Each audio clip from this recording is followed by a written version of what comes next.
नमस्कार जी, मैं हूं पुनीत। आप देख रहे हैं एस्ट्रोपीडी। इसी प्रोग्राम में आपका तहे दिल से स्वागत करते हैं। एक बार फिर से हाजिर हैं आपके सामने।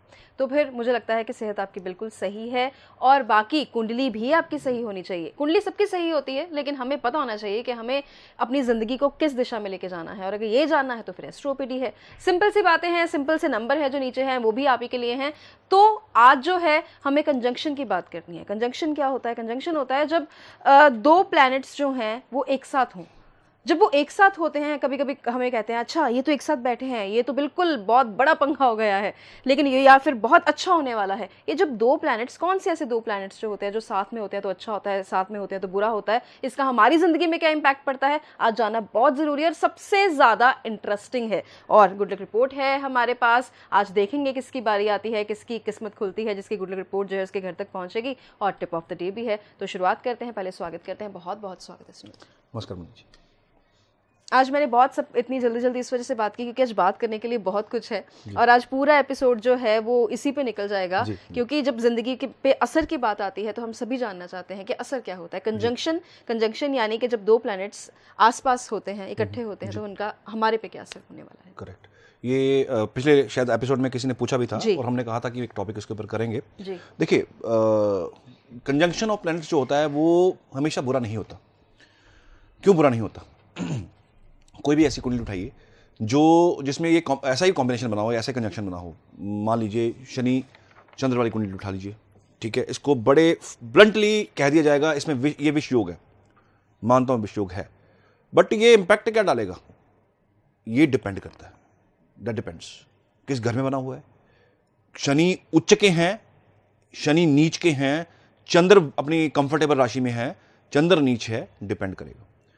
ऐसे कंजंक्शन वाले प्लैनेट्स होते हैं जो जैसे राहु मंगल हो गया, केतु मंगल हो गया, गुरु राहु हो गया, राहु गुरु कंजंक्शन हो गया, चंडाल दोस्त इसको बोलते हैं, मंगल केतु हो गया। ऐसे कॉम्बिनेशंस, ये कॉम्बिनेशन जो होते हैं ये एक्स्ट्रा ऑर्डिनरी कॉम्बिनेशंस होते हैं।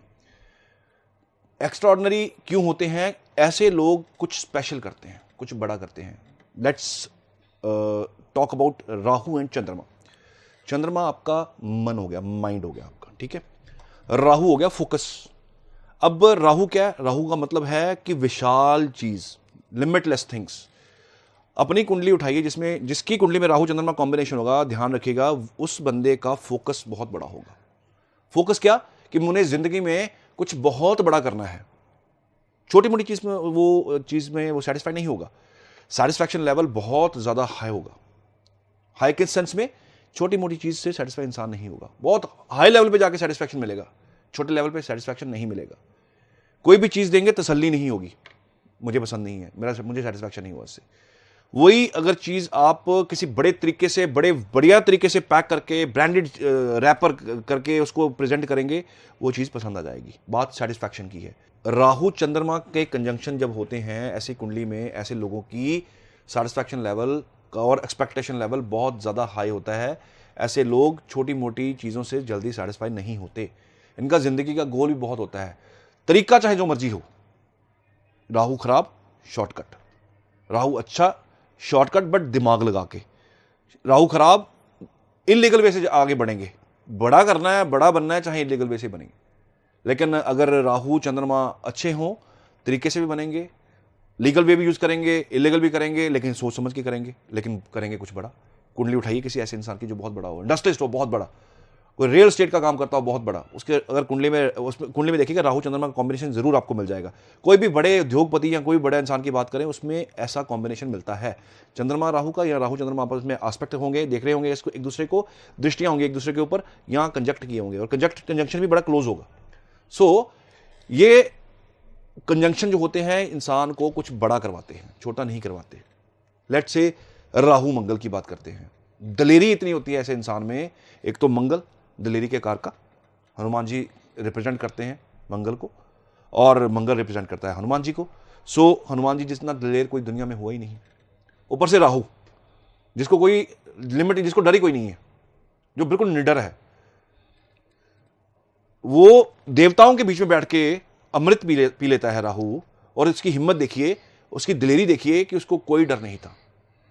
यह भी था पता कि मुझे जो अमृत दिया जा रहा है और जो दे रहा है वो पहचान लेगा, और पहचान भी लिया।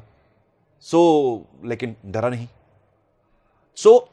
राहु मंगल, मतलब कहने का कि बहुत हाई लेवल की दलेरी वाली एनर्जी, उसमें राहु, निडरता। ये भी लोग बड़े डेयरिंग होते हैं, बड़े बड़े रिस्क लेके आगे बढ़ जाते हैं, ये भी कुछ बड़ा करते हैं, लेकिन पैटर्न जो है थोड़ा चेंज हो जाएगा। राहु चंद्रमा की सोच बड़ी थी, राहु मंगल का डेयरनेस अलग से थी, उनका काम करने का तरीका बहुत डेयरिंग होता है। ये रिस्क लेते हैं, बहुत हाई लेवल के रिस्क लेते हैं, और बड़े बड़े रिस्क लेके आगे बढ़ते हैं। बड़ी इन्वेस्टमेंट कर देंगे, करना है तो बड़ा है, छोटा तो करना ही नहीं है। दुकानदारी छोटी तो करनी नहीं है, खोलेंगे तो बहुत बड़ा हाई लेवल का कोई शोरूम खोलेंगे, या बहुत बड़े हाई लेवल का एक ब्रांडेड के बगल के साथ, ब्रांडेड वाले उसके स्टोर के साथ बगल में एक बड़ा ब्रांडेड स्टोर खोल देंगे। इस तरह की जो डेयरिंग होती है वो ये राहु मंगल वाले करते हैं। राहु गुरु, जिसको हमने आमतौर पे चंडाल दोष का नाम दिया हुआ है, ये भी लोग एक्स्ट्रा ऑर्डिनरी होते हैं। ज्ञान की कोई कमी नहीं, और इतने ज्यादा डिप्लोमेटिक, बहुत ज्यादा शार्प माइंडेड, दिमाग में किसी भी तरह की नॉलेज की कमी नहीं होती, जुगाड़ सारे जानते हैं। जुपिटर विजडम, समझदारी, राहु फोकस, राहु जुपिटर इकट्ठे हुए तो आप मान के चलिए कि आपका फोकस बहुत ज्यादा होगा, और ऐसी ऐसी सलाहें इंसान लोगों को दे देते हैं ऐसे लोग कि आम लोग, इंसान तो सोच नहीं सकता कि ये भी हो सकता था। अच्छा, इस तरह की सलाह कई बार आप देखिएगा, बहुत इंटेलिजेंट लोग होते हैं, बहुत तेज दिमाग लोग होते हैं, कहते हैं कि ये तो चलता फिरता जुगाड़ है। राहु ने वो तीव्रता दी, जुपिटर ने समझ दी, और ये इंसान इस तरह का बन गया। ये जो कॉम्बिनेशंस हैं ये बैड नहीं होते, ऑलवेज बैड नहीं होते। इनका काम करने का तरीका थोड़ा डिफरेंट है। सब इसकी पूजा करवा देते हैं, शांत करवा देते हैं। सर्टन केसेस में शांत होती है, सर्टन केसेस में नहीं होती। सर्टन केसेस में हमें राहु को छेड़ने की जरूरत नहीं होती, सर्टन केसेस में हमें राहु गुरु को छेड़ने की जरूरत नहीं होती, सर्टन केसेस में हमें केतु चंद्रमा को छेड़ने की जरूरत नहीं होती। ऐसे कॉम्बिनेशन हमारे हमेशा खराब नहीं होते, ये कहीं ना कहीं वेल परफॉर्म भी करते हैं, और बहुत बड़े बड़े लोगों की कुंडलियों में ऐसे कॉम्बिनेशंस मैंने अपनी रिसर्च में देखे हैं, मैं अपनी डेली प्रैक्टिस में देखता हूं। बहुत बड़ा इंसान, कोई बहुत हाई लेवल का इंसान जिसका सामाजिक रुतबा बहुत बड़ा होता है, वो अगर उसकी कुंडली भी देख रहा हूं तो उसकी कुंडली में भी ये कॉम्बिनेशन मिलता है, और उनकी स्टोरी मैच कर रही होती है कि सर बड़ी मुश्किलों से आगे बढ़े हैं, कुछ नहीं करते थे, अपने लेवल पर आगे बढ़े हैं, और आज इस लेवल पर हैं कि हज़ारों लोगों को सैलरीज दे रहे हैं। ऐसे केसेस हैं मेरे पास। ऑलवेज ये कॉम्बिनेशन, प्रैक्टिकल बेसिस पे बात कर रहा हूं, ऐसे कॉम्बिनेशंस हमेशा बुरे नहीं होते। वन गो में, सिंगल स्टेटमेंट में आप इस चीज़ को रिलेट मत कीजिएगा, ये सबके लिए अलग अलग है, स्टैंडर्ड फॉर्मूला कई बार नहीं लगता। कई लोग बहुत डिक्लाइन भी हो जाते हैं, लेकिन कई लोग बहुत ज़्यादा आगे भी बढ़ते हैं इन्हीं कॉम्बिनेशंस वाले। ऑलवेज ये कॉम्बिनेशन बैड नहीं होते है ना। कमाल की इन्फॉर्मेशन, तो इसीलिए है एस्ट्रोविडी। बाकी एक सवाल और है, कहते ये भी है कि 6, 8, 12 में प्लैनेट्स जो हैं वो अच्छे से परफॉर्म नहीं करते हैं, सच है? नहीं पुनीत जी, ये भी आधी अधूरी नॉलेज है, और आधी अधूरी नॉलेज हमेशा डेंजरस होती है। मैं हमेशा कहता हूँ कि एक एस्ट्रोलॉजर बहुत बड़ी हीलिंग का काम भी कर सकता है, और एक एस्ट्रोलॉजर किसी को डिस्ट्रॉय भी कर सकता है उसकी इन्फॉर्मेशन से, उसकी नॉलेज से। ये क्वेश्चन जो है बहुत एक पेचीदा क्वेश्चन है, लेकिन इसका आंसर है मेरे पास। आंसर क्या है? 6, 8, 12 में हमेशा प्लैनेट गलत परफॉर्म नहीं करते। मान लीजिए आपके कुंडली में छठे घर में कोई प्लैनेट पड़ा हुआ है, छठा घर कहते हैं रोग ऋणी शत्रु। अब छठे घर में कोई प्लैनेट पड़ा हुआ है, तो जब इस घर की दशा लगेगी, या इस घर का नक्षत्र लॉर्ड अगर 9th हाउस के साथ या 11th हाउस के साथ कंजंक्शन बनाएगा, तो बैड नहीं होगा, बहुत हद तक बच जाएंगे। जब इस घर की दशा आनी होती है, छठे घर की, 12वें घर की, 8वें घर की दशा आनी होती है, तो लोग डर जाते हैं, स्पेशली 8th हाउस की, क्योंकि अकल्ट वर्ल्ड है ये, लोग डरते हैं। मृत्यु का स्थान भी बोला गया है इसको, लोग डरते हैं। मृत्यु हमेशा सिर्फ बॉडी का खत्म होना नहीं होता, या सोल का निकलना नहीं होता, मृत्यु बहुत तरीके से भी होती है। कहते हैं ना कि कोई बिजनेस फेल हो गया तो हम तो मर ही गए, तो वो भी एक मृत्यु तुल्य कष्ट ही है। मृत्यु तुल्य कष्ट तो अष्टम घर से आते हैं। जब अष्टम घर की दशा लगती है तो लोग डर जाते हैं, आने वाली होती है, उसका इंपैक्ट आना पहले शुरू हो जाता है, तो लोग डरना शुरू कर देते हैं। छठे घर में अगर कोई प्लैनेट है, तो आप मान के चलिए कि आपको क्या करना और क्या नहीं करना। पहली बात, छठे घर से रिलेटेड चीजें आपको एक्टिव करनी है। कैसे एक्टिव करनी है?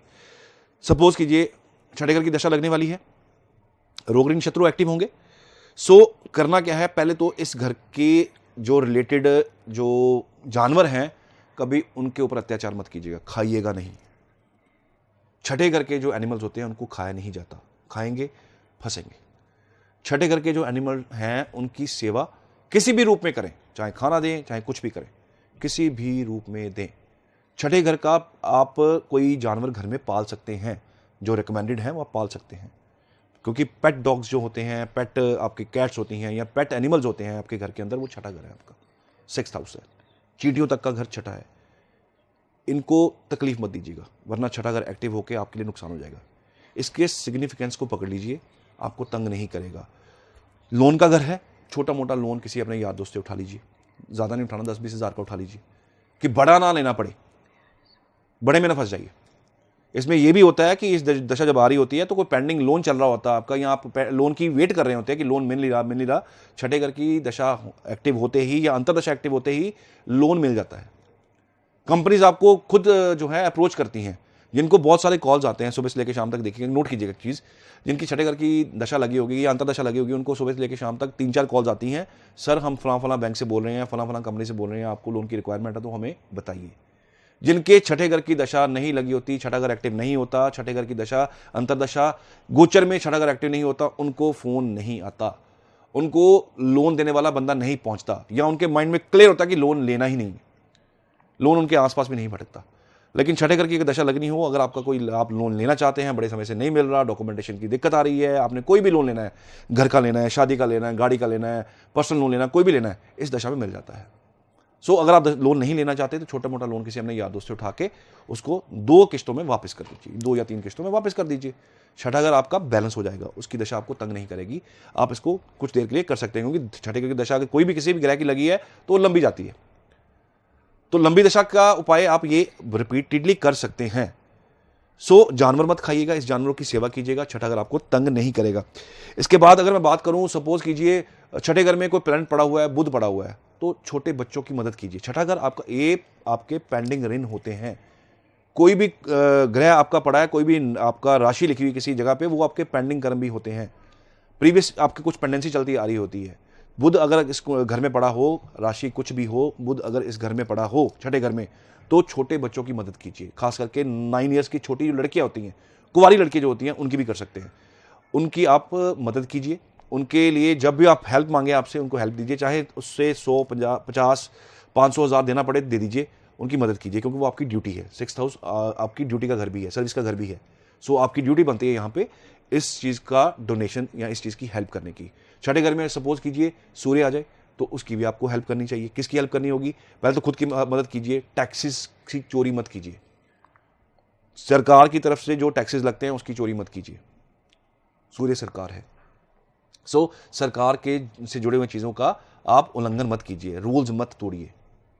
छोटा सा फाइन अगर लगना भी होगा तो वो लगेगा, दे दीजिए। सो कोई भी प्लेनेट इस घर में जो रिप्रेजेंट कर रहा है, इस घर के अंदर बैठ के उस चीज़ की, उस इंसान की मदद कीजिए। गुरु बैठे हों, बुजुर्गों की मदद कीजिए, ब्राह्मणों की मदद कीजिए, खाना दीजिए, कपड़े दीजिए। शनि बैठे हों, बुजुर्गों की हेल्प कीजिए, असाइलम में जाइए, आश्रम में जाइए, वृद्ध आश्रम में जाइए, वहाँ जाके कुछ डोनेट करके आइए, उनका आशीर्वाद दीजिए। चंद्र बैठे हों, मदर की, अपने जो है माँ की हेल्प कीजिए। माँ को, बिना माँ का ऋण तो कोई चुका ही नहीं सकता, वो कोई पैदा ही नहीं हुआ जो चुका सके, क्योंकि जो माँ ने सहा है वो कोई नहीं सह सकता, और जो पीड़ा वो सहन कर सकती है वो कर ही नहीं सकता। सो मदर का ऋण तो हम चुका नहीं सकते, लेकिन जितनी हो सके उनकी इमोशनल सपोर्ट से, किसी भी तरह से उनकी मदद कीजिए। सो ये भी आपको छठे घर की दशा खराब नहीं करेगी। अष्टम घर की बात करता हूँ, 8th घर, अकल्ट वर्ल्ड, साइंस। कोई किताब उठाइए, ज्योतिष की किताब उठा लीजिए, पढ़ना शुरू कर दीजिए। सरकार का फाइन आपके लिए ऊपर लगेगा, सरकार का फाइन दीजिए। चलान हो रहा है तो चलान भरिए, किसी से बात करवाने की जरूरत नहीं है कि आप बात कीजिए मेरा चलान छूट जाएगा, आप अपने लिए समस्या खड़ी कर रहे हैं। अष्टम घर की दशा लग रही हो तो ये फाइन लगते हैं, गवर्नमेंट की तरफ से नोटिस आते हैं, गवर्नमेंट फाइन लेती है, क्योंकि सरकार के खजाने में आपका पैसा जाना होता है। जो ट्रेजरी होती है जहां, वहां पे आपका पैसा जाना होता है। सरकार के घर में आपका पैसे जाने का रास्ता यही है कि छोटा मोटा अगर चलान होता है तो आप जो है उसको कटवाइए, उसके लिए बहस मत कीजिए, उससे आपकी कंडीशन फुलफिल हो जाती है। अष्टम घर की जानवर से रिलेटेड उसकी सेवा कीजिए, उसको खाइएगा नहीं। अष्टम घर का जानवर खाएंगे अगर आप नॉन वेजिटेरियन हैं, वो आपकी खुद की, आपका विवेक है, आपका समझ है, अगर ये खाएंगे तो बहुत परेशानी में फंसने वाले हैं। अगर ये फुलफिल करेंगे दिक्कत नहीं आएगी, अष्टम घर से डरने की जरूरत नहीं है। अकल्ट साइंस में घुस जाइए, मिस्ट्रीज पढ़ा कीजिए, मिस्ट्रीज सुना कीजिए, क्योंकि ये कंडीशन फुलफिल हो रही है। इस घर को जो रिप्रेजेंट चीज़ें कर रही हैं वो आप फुलफिल कर रहे हैं। अगर वो फुलफिल होंगी, नुकसान नहीं होगा, फ्रिक्वेंसी बहुत कम हो जाएगी, आपके लिए दिक्कतें बहुत कम हो जाएंगी। बात करता हूँ, पुनीत जी ने बात की 12वें घर की, 6, 8, 12 ट्रिक हाउसेस इसको बोला जाता है। 12वें घर की दशा लगनी हो तो 12वें घर के जो रिप्रेजेंटेटिव चीज़ें हैं उसका काम कीजिए। क्या करना है? असाइलम्स, आश्रम्स, आपके पुलिस थाना, जेल, असाइलम्स जो आश्रम होते हैं, वृद्ध आश्रम, बच्चों का आश्रम, कुष्ठ आश्रम, किसी भी तरह का आश्रम जहाँ पे एक किचन में सभी लोगों के लिए खाना बनता है, काफ़ी लोगों के लिए खाना बनता है, हज़ारों लोगों के लिए खाना बनता है, वो घर, सोशल इवेंट्स होते हैं, वो आपके ये घर है, 12वां घर है। अब 12वां घर मोक्ष का भी कहा गया है, क्योंकि चीज़ें यहाँ पे लेट गो होती हैं, जानी होती हैं यहाँ पे चीज़ें, वहाँ पर डोनेट कीजिए। रोग भी यहाँ पे होता है, ये हॉस्पिटल का घर भी है। तो क्या करना, आपको हॉस्पिटल जाइए, हॉस्पिटल जाके वहाँ पे जाके चेकअप कराइए, एक रूटीन चेकअप कराइए, स्लिप कटवाइए, क्योंकि उस टाइम पे गवर्नमेंट के हॉस्पिटल में या हॉस्पिटल के अंदर आपका नाम दर्ज होना होता है, आपकी एंट्री होनी होती है। वहाँ जाके अपना ओपीडी में जाके चाहे चेक करवा के रजिस्टर में नाम एंटर कराइए और वहाँ जाके कुछ टाइम स्पेंड करके आइए। वहाँ का पानी लेके घर पे आइए, वो पानी घर में यूज़ कीजिए, अपने लिए यूज़ कीजिए। दिन में 1-2 बार वो पानी ले लिया, वो कंडीशन फुलफिल हो जाएगी। जेल यात्रा इसको इस घर में देखी जाती है। अगर ऐसा कोई योग बन रहा है, अगर आपको गलत काम कर रहे हैं, वो तो नेचुरली आपको फिर शनि उसका रिजल्ट देंगे ही देंगे। पर अगर आपको लग रहा है कि बिना वजह फंस रहे हैं, कुछ है नहीं, कारण नहीं है, तो जेल से रोटी मंगवाइए। बहुत सारे सोर्सेज होते हैं, वहाँ की रोटी आप खाइए और ज़मीन पे बैठ के खानी है और फटे कपड़े डाल के खानी है। जेल की रोटी फटे कपड़े डाल के, ज़मीन, फटे कपड़े मतलब कि आपकी बनियान हो या कुछ भी शर्ट आपने डाली हो फटी होनी चाहिए, वो बैठ के ज़मीन पे बैठ के उसको खाइए। और अंधेरे में शाम के टाइम अगर खाएंगे तो ये उपाय आपके लिए काम करेगा। 12वें घर के लिए बहुत कुछ है। एक आधा आप चलान यहाँ भी कटवा सकते हैं। अगर चलान हो रहा है, पुलिस आपको रोक रही है, सो आप चलान कटवाइए। गवर्नमेंट के घर आपका पैसा जाना है, जाने दीजिए। वो गवर्नमेंट का पैसा आप ही के लिए घूम के आप ही के लिए काम आएगा और आपका उपाय हो जाएगा और आपको 12वें घर की दशा जो तंग नहीं करेगी। सो 6, 8, 12 को हम इस हिसाब से बैलेंस कर सकते हैं, इस हिसाब से ठीक कर सकते हैं। ये हमेशा घर खराब नहीं होते, डिपेंड करता है कि इनके नक्षत्रास कहाँ हैं, इनके लॉर्ड कहाँ हैं, किस पोजीशन में बैठे हुए हैं, रिजल्ट वहाँ पे वेरी कर जाते हैं। मोटा मोटा मेरा मतलब समझाने का ये था कि कंजंक्शन से, कॉम्बिनेशन से, 6, 8, 12 में पड़े हुए ग्रहों से डरने की ज़रूरत नहीं है। ये रिजल्ट बहुत अच्छा भी कई बार दे के जाते हैं। सो जैसे मैंने बताया वैसे अगर आप इसको समझेंगे, करेंगे, इन जानवरों को हर्ट नहीं करेंगे, इस चीज़ को, इस घर के रिप्रेजेंटेटिव चीज़ जो होती हैं उसको अगर फुलफिल करते हैं, ये दशाएँ तंग नहीं करती हैं। 12वें घर की दशा लगी हो, अगर आप बॉडी अलाउ करती हो, तो आप ब्लड डोनेशंस भी कीजिए। ब्लड डोनेशन से भी आपको फ़ायदा मिलेगा। प्लस आप ये जो नॉर्मल डोनेशन होती हैं वो भी आप जाके आश्रम में जाके करके आइएगा। और ये ब्लड डोनेशन अगर शरीर अलाउ करे तो ही करना है। प्लस इसके साथ साथ आपका ट्रांसफॉर्मेशन का टाइम भी ये आपको दिखाता है। आप जगह चेंज कर सकते हैं, जगह बदली कर सकते हैं। 12वां घर आपका बेड भी है। अगर आपको कुछ तंगी आ रही है, परेशानी है, 12वें घर की दशा लगी हुई है, तो अपने बेड का जो, यहाँ तो बेड का पोजीशन चेंज कर लीजिए, यहाँ जिस बेड पे सोते हैं उस बेड से उठ के किसी और जगह सोना शुरू कर दीजिए। अगर ज़्यादा एक्सपेंस नहीं कर सकते तो आप कोई चारपाई ऐसी ले आइए या कोई आप नीचे बिछाने की शीट ऐसी ले आइए जिसको दूसरे कमरे में डाल के वहाँ सोना शुरू कर दीजिए। 12वें घर की दशा तब भी आपको तंग नहीं करेगी।